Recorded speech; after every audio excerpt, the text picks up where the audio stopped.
आज का practice set का ये हमारा पहला क्वेश्चन है। क्वेश्चन ये है 12 के, ठीक है, दो गुणजों का लघुत्तम समापवर्त 1056 है। यदि इनमें से एक संख्या 132 हो तो दूसरी संख्या क्या होगी, आपसे ये पूछा जा रहा है। ठीक है, 12 के, यहाँ पर आता है दो गुणजों का, तो यानी इसका मतलब ये होगा दो गुणज है। 12 के कितने गुणज है? दो गुणज। इसका मतलब हो गया दो संख्याएं हैं जो 12 के टेबल से विभक्त होंगी। दो संख्याएं हैं जो 12 के गुणज होंगी, या उसे हम लोग कहते हैं 12 के टेबल से वो विभक्त होंगी। कितनी संख्याएं? दो संख्याएं, यानी दो गुणज, और जिनका लघुत्तम समापवर्त 1056 है। ठीक है, तो हम पहले लिख लेंगे 1056, दो संख्याओं का लघुत्तम समापवर्त। देखिए एक संख्या दिया ना 132, तो हम लसा में 132 से भाग कर देंगे, यानी लसा में किससे भाग किया गया है? लसा में भाग कर रहे हैं हम लोग पहली संख्या जो दिया है 132 से। जब हम 132 का भाग 1056 में देंगे, जब हम 132 का भाग 1056 में देंगे तो 8 बार जाएगा। ठीक, 8 में हम गुणा कराएंगे इस 12 के गुणज से, 12 से गुणा करा देंगे। जब 12 गुणा जब 8 में कराएंगे तो आएगा 12 अठे 96। जो हमारी दूसरी संख्या होगी वो क्या होगी? 96। Option number C is the right answer.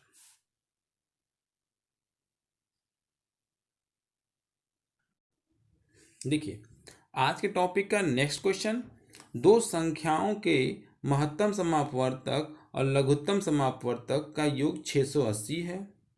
यदि लघुत्तम समापवर्त महत्तम समापवर्तक का कितना गुना है? 84 गुना है। एक संख्या 56 है तो दूसरी संख्या क्या होगी, आपसे ये पूछ रहा है। ठीक है, ध्यान दीजिएगा, लसा मसा का गुना है। हम देखेंगे लसा जो है,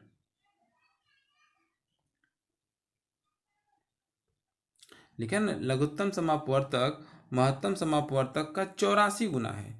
तो यानी मसा अगर हम एक ले लें तो लसा उसका 84 गुना होगा। ठीक है, लिखा है लघुत्तम समापवर्तक महत्तम समापवर्तक का गुना है? 84 गुना है, तो हम यहाँ 84 लिख देंगे। एक चीज़ और आपको समझने की बात और है, इसमें आप देखेंगे लसा और मसा का योग कितना दिया है? लसा और मसा का योग कितना दिया है? हम देखेंगे 680, यानी 680 किसका है? तो हम लिखेंगे 680 लसा और मसा का योग, तो मसा देखिए 84 है, लसा देखिए 84 है, और मसा देखिए एक है ना, तो 84 में जब हम एक जोड़ देंगे कितना जाएगा? 85। तो हम यहाँ भाग कर देंगे 85 से। किससे भाग करेंगे? 85 से भाग करेंगे, और 85 के टेबल में 680 चला जाएगा हमारा 8 बार में। तो 8 का गुणा जब हम मसा में कराएंगे, तो 1 का गुणा जब हम 8 में कराएंगे तो आएगा हमारा 8, और इसी 8 का गुणा हम लसा यानी 84 में कराते हैं। किसमें? 84 में। जब हम 84 में कराएंगे तो 84 गुणे होगा हमारा 8। ठीक है, यानी लसा मिला हमें 84 गुणे 8, और मसा मिला हमें क्या? 8। ठीक है, दो संख्याओं के हमने लसा और मसा निकाल लिए। ठीक, अब उसके बाद क्या करना है, आप नोटिस करेंगे पहली संख्या दे रखी गई है 56, दूसरी संख्या पूछ रहा है, तो दूसरी संख्या ज्ञात करने का हमारा फार्मूला होता है लसा गुणे मसा, लसा गुणे मसा बटे में पहली संख्या। ठीक, अब आप नोटिस करिए हमने सॉल्व करके लसा कितना निकाला? 84 गुणे 8, और मसा हमने निकाला है 8, बट्टे में पहली संख्या देखिए कितना दिया है? 56 दिया है, तो बट्टे में आप 56 लिख लीजिए। 8 के पहाड़े में 56 चला जाएगा हमारा 7 बार में, और 7 से 84 चला जाएगा हमारा कितनी बार में? 12 बार में, और 12 गुणा जब हम 8 में कराएंगे कितना जाएगा? 12 अठे 96। कितना जाएगा? 12 अठे 96, यानी हमारा option number C is the right answer. अब चलते हैं नेक्स्ट क्वेश्चन की तरफ।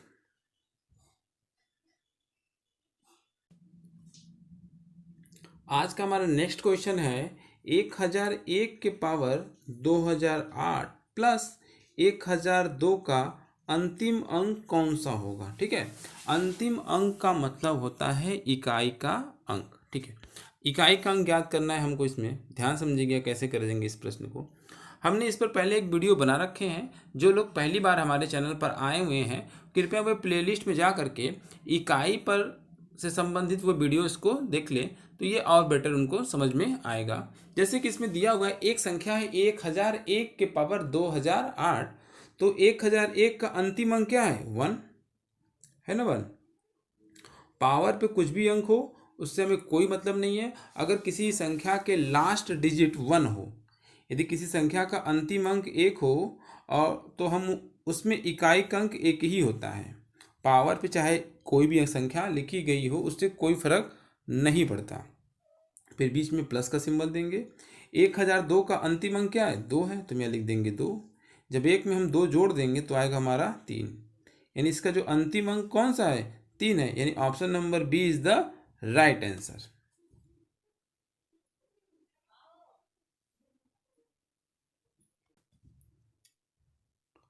आज का हमारा नेक्स्ट क्वेश्चन है, दो संख्याओं का योगफल 16 है। ठीक है, दो संख्याएं हैं जिनका योगफल कितना है 16 है और उन्हीं संख्याओं का गुणनफल कितना है 55 है। तो उनके व्युत्क्रम का योग पूछा है।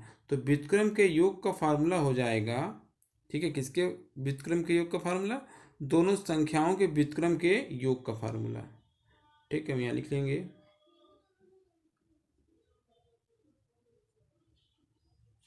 व्युत्क्रमों का योग बराबर दोनों संख्याओं का योगफल, इसका योगफल दोनों संख्याओं का योगफल बटे में उन्हीं दोनों संख्याओं का गुणनफल। ठीक है, तो योगफल कितना है हमारा 16, हम तो लिखेंगे 16। फिर हमारा गुणनफल है 55, तो हम लिख देंगे 55, यानी हमारा option number B is the right answer. ठीक है, नेक्स्ट क्वेश्चन की तरफ चलते हैं।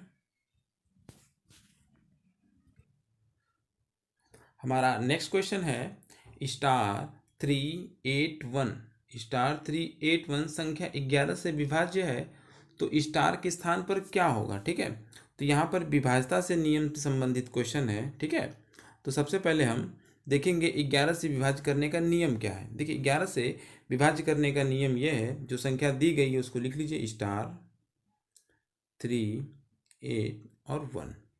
पहले नंबर की संख्या लीजिए, उसके बाद दूसरी नंबर की संख्या छोड़ करके तीसरी नंबर की संख्या ले लीजिए। इनको आपस में क्या कर देंगे प्लस कर देंगे। तो स्टार में जब हम 8 प्लस करेंगे पता है कितना आएगा, स्टार प्लस 8 आ जाएगा। फिर माइनस करेंगे, जिस संख्याओं को छोड़े, देखिए 3 और 1 को छोड़े तो इनको जोड़ लीजिए, कितना हो जाएगा 4, तो यहाँ लिख देंगे 4। ठीक, अब स्टार की जगह पे option A B C D इन 4 ऑप्शन को में से कोई एक ऑप्शन पुट करना है, जिनको रखने के बाद उसमें 8 जोड़ दीजिएगा और उसके बाद जो संख्या आएगी उसमें से क्या घटा देंगे 4 घटा देंगे।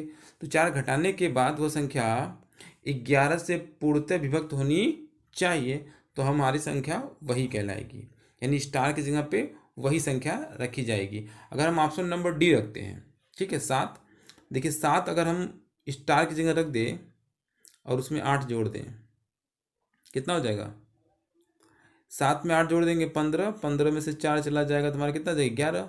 देखिए 11 जो है 11 से पूर्णतः विभक्त हो जा रही है, बिल्कुल सही। तो यानी हमारा option number D is the right answer. इस स्टार की जगह पे क्या होगा 7 होगा, जो कि रखने के बाद वह 11 से पूर्णतः विभक्त हो जाएगी। विभाज्यता से नियम संबंधित हमने वीडियो बना रखे हैं। जो लोग पहली बार हमारे चैनल पर आ रहे हैं, कृपया वे प्लेलिस्ट में जा करके विभाज्यता से नियम संबंधित सारे प्रश्न देख लेंगे। विभाज्यता से नियम हमने 2 से लेकर के 11 तक सभी अंकों से विभाज्य करने का नियम बता रखे हैं। चलते हैं नेक्स्ट क्वेश्चन की तरफ। नेक्स्ट क्वेश्चन हमारा BODMAS पर आधारित है। ठीक है, क्वेश्चन है 30/.75/.15। ठीक है, ये BODMAS संबंधित रूल है। तो सबसे पहले इस क्वेश्चन में देखेंगे सारे सिंबल की जगह पे भाग ही दिया हुआ है। जब भाग ही सारे प्रश्न में रहता है तो हम करते क्या है, सबसे आगे वाली संख्या को ऊपर लिख देते हैं और बटे में इसके पीछे जितनी भी संख्याएं दी रही होती हैं वो सभी भाग के रूप में है, तो हम उसको बटे में सभी को गुणे के रूप में लिख लेंगे, यानी 0.75 और गुणे में 0.15। ठीक, अब इसको सॉल्व कर लेंगे। अगर हम 0.15 में से इस दशमलव को हटाते हैं, यहाँ दशमलव के बाद 2 अंक थे इसलिए ऊपर हम 1 लिख करके 2 जीरो लिख देंगे। फिर देखेंगे इसमें 0.75 है, इस यहाँ पे भी दशमलव के बाद 2 अंक है। ठीक है, तो ऊपर यदि हम इस दशमलव को फिर हटाते हैं तो ऊपर 1 लिख करके फिर 0 बढ़ा देंगे। 15 के पहाड़े में 30 हमारा कितनी बार में आता है? 2 बार में। और 25 के पहाड़े में 100 हमारा आता है 4 बार में। और 75 आता है हमारा 3 बार में। ठीक, तो 2 को गुणा 4 में कराइए 8, और 8 गुणा 100 में कराइए तो हो जाएगा हमारा 800 बट्टे में ये 3 का भाग जब हम 800 में देंगे तो हमारा आंसर आएगा 266 सही 2/3। Option number D is the right answer.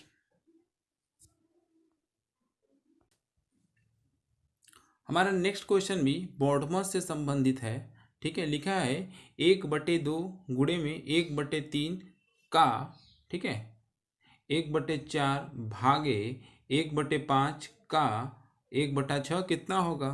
तो आपको पता होगा बॉडमस रूल जब हम अप्लाई करते हैं को सॉल्व करते हैं। का मतलब क्या होता है? गुणा। ठीक है, आइए इसको सॉल्व करते हैं हम लोग। तो हम इस का के जगह हम क्या लिख देंगे? गुणा कर देंगे। ठीक, यहाँ भी गुणा का सिंबल लगा दीजिए। अब क्या करना है, पहले इस वाले पोर्शन को आप हल कर लीजिए। ठीक, और इधर भी इसको हल कर लीजिए।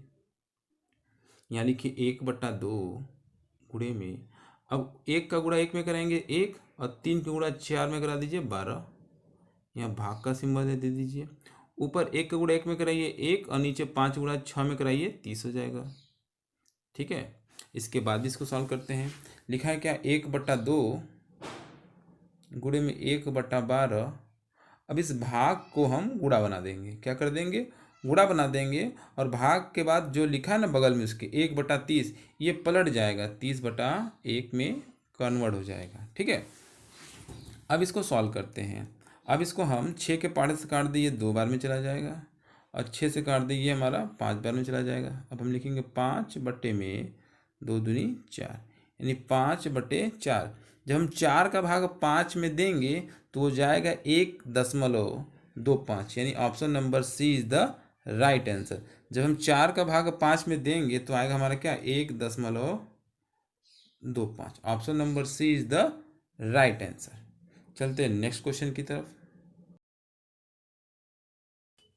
नेक्स्ट क्वेश्चन है हमारा, सुमन ने 100 पृष्ठ वाली पुस्तक का 4/5 भाग पढ़ी है। अभी सुमन ने कितने पृष्ठ नहीं पढ़ी? तो सबसे पहले हम ये देखेंगे कितने पृष्ठ हैं। 100 पृष्ठ हैं, तो सबसे पहले हम यहाँ पर लिखेंगे 100, उसका गुणा कराएंगे हम 4/5 में। ठीक, क्योंकि उसने 4/5 भाग पढ़ा है। और 5 से कैंसिल कर देंगे हम 100 को, 20 बार में जाएगा, और 20 का गुणा जब हम 4 में कराएंगे तो आएगा हमारा 80, यानी सुमन ने 80 पृष्ठ पढ़ लिया है। अब क्या करना है, हमें बताना है कितने पृष्ठ नहीं पढ़ी। टोटल पृष्ठ है 100 और उन्होंने पढ़ा है 80। अब हम क्या करेंगे, 100 में से 80 माइनस कर देंगे। ठीक है, 100 में से क्या कर देंगे? 80 माइनस करेंगे, लिखेंगे 100 माइनस 80 बराबर 20, यानी सुमन ने कुल 20 पृष्ठ नहीं पढ़ी, यानी आंसर हमारा डी हो जाएगा। नेक्स्ट क्वेश्चन है हमारा, अंडर रूट में -8 और करनी की पावर कितना है? 3 दिया हुआ है। ठीक है, और उसके बाद दिया हुआ है करनी में 16 और उसका पावर कितना दिया है? 4 दिया हुआ है। ठीक, इस प्रश्न को सॉल्व करना है।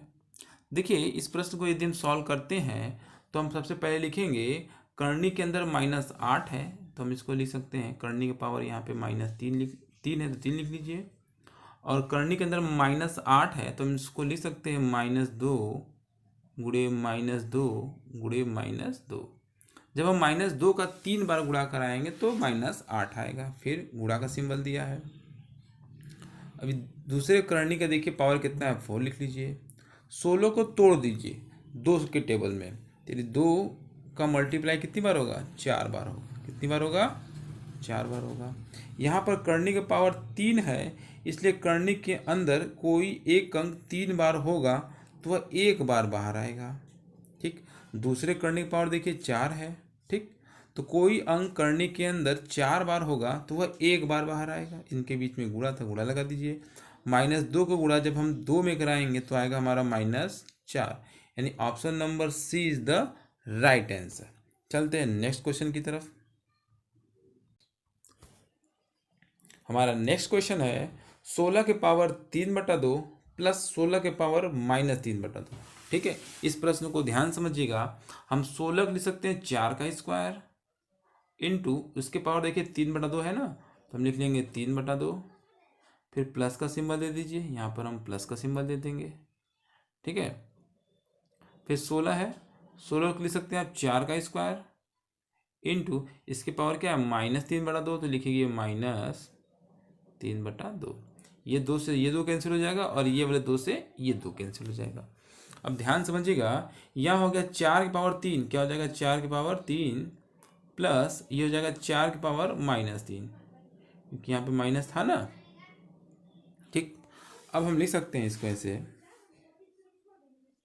4 के पावर 3 यानी 4 का क्यूब होता है हमारा 64 प्लस इसको हम लिख सकते हैं 1/4 के पावर 3, क्योंकि ये -3 था, इसको +3 करने के लिए 1 के बटे में लिखा जाएगा, 1/4 के पावर 3 हो जाएगा। अब हम क्या करेंगे, फिर लिखेंगे 64 प्लस 1/4 का क्यूब कितना हो जाएगा 64।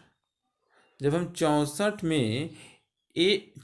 में क्या जोड़ रहे हैं, हम लोग 1/64, तो हम क्या करेंगे, इस नीचे वाले 64 गुणा ऊपर वाले 64 में कराइएगा, आएगा 4096 और उसमें इस 1 को जोड़ दीजिए तो आएगा 4097/64, यानी ऑप्शन नंबर डी हमारा क्या हो जाएगा, राइट आंसर हो जाएगा।